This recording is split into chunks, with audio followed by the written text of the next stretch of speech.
Hi friends, welcome back to our channel SVR study circle. So ఈరోజు news పేపర్లో ముఖ్యమైన update ఏంటంటే teacher నియామకాలకు సంబంధించి విద్యా వాలంటీర్ను నియమించాలి అని చెప్పేసి చాలా ఉద్యోగ సంఘాలు తీసుకొచ్చినటువంటి డిమాండ్ ఏదైతే ఉందో అది ప్రభుత్వానికి చేరడం జరిగింది. దీనిపైన ఒక ప్రాథమిక అంచనా అయితే రావడం జరిగింది ప్రభుత్వం. సో ఈ మ్యాటర్ చూసుకునే ముందు మన ఛానల్ ఎవరైతే సబ్స్క్రైబ్ చేసుకోలేదో తప్పకుండా ఛానల్ని సబ్స్క్రైబ్ చేసుకొని చూసుకోండి. ఎందుకంటే ఇలాంటి విద్యా ఉద్యోగ సమాచారం మీకు నోటిఫికేషన్ రూపంలో అందాలంటే మన ఛానల్ తప్పకుండా సబ్స్క్రైబ్ చేసుకోండి. అదేవిధంగా వీడియోని లైక్ చేయండి, అదేవిధంగా వీడియోని షేర్ చేయండి, ఎందుకంటే ఉపయోగపడుతుంది చాలామందికి. ఓకే, ఈరోజు మ్యాటర్ చూసుకున్నట్లయితే సర్కారు నిర్ణయాన్ని టీచర్ సంఘాలు ఏవైతే ఉన్నాయో వాటిని స్వాగతించడం జరిగింది. అవి సో ఖాళీగా ఉన్నటువంటి టీచర్ పోస్టుల స్థానంలో విద్యా వాలంటీర్లను నియమిస్తాము అని చెప్పి ప్రభుత్వం ఒక ప్రాథమిక అంచనాకైతే రావడం జరిగింది. దీనికి సంబంధించిన గైడ్లైన్స్ కూడా సో ఎలిజిబిలిటీ కేటగిరీస్ కూడా మనకు ఇచ్చారు.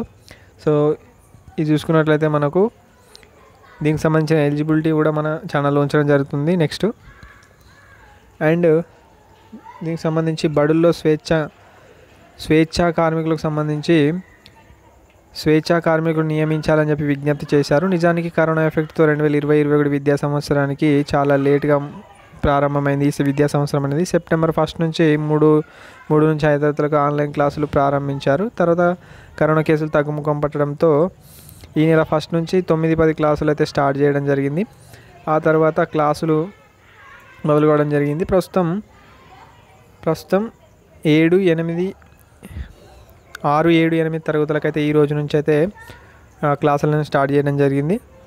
అది తల్లిదండ్రుల అనుమతి ఉంటేనే మాత్రమే ఈరోజైతే సో క్లాసులను స్టార్ట్ చేస్తామని చెప్పారు. సో రాష్ట్రంలో మొత్తానికి అయితే మనకు చాలామంది విద్యార్థులకు సంబంధించి చాలా స్కూళ్ళు అయితే ఉన్నాయి, ప్రైవేట్ స్కూళ్ళు, గవర్నమెంట్ స్కూళ్ళకు సంబంధించి.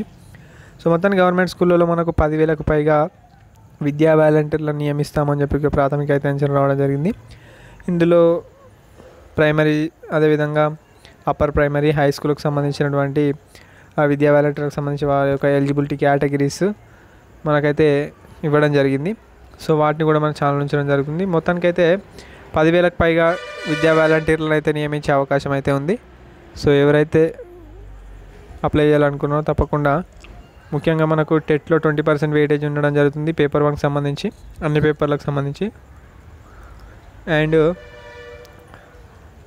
డిఎడ్ పేపర్ 1కి సంబంధించి డిఎడ్ ఏదైతే ఉందో అందులో 30%, ఇంటర్మీడియట్లో 30%, ఇంగ్లీష్ మీడియం ఎవరైతే చేసి ఉన్నారో డిఎడ్లో కానీ ఇంటర్మీడియట్ కానీ ఇంగ్లీష్ మీడియం చేసి ఉంటే వాళ్ళకు 10%, అదేవిధంగా గ్రాడ్యుయేషన్ డిగ్రీ చేసి ఉంటే వాళ్ళకు 10% అనేది ఉండడం జరుగుతుందని ఒక తెలుస్తుంది. అండ్ పేపర్ 2కి సంబంధించి కూడా సేమ్ సబ్జెక్ట్కి సంబంధించిన 30%, గ్రాడ్యుయేషన్లో 10%, టెట్లో 20% వెయిటేజ్, ఇంగ్లీష్ మీడియం చేసి ఉంటే అదనంగా 10% అనేది ఇవ్వడం జరుగుతుంది. సో ఇది విద్యా వాలంటీర్కి సంబంధించిన కేటగిరీ. ఇంకా క్లియర్గా అయితే నేను సో కమ్యూనిటీ ట్యాబ్లో అయితే పోస్ట్ చేస్తాను. ఓకే ఫ్రెండ్స్, ఇది విద్యా వాలంటీర్కి సంబంధించిన ఇన్ఫర్మేషన్. ఎవరైతే వీడియో నచ్చిందో తప్పకుండా లైక్ చేయండి, షేర్ చేయండి. Thank you friends.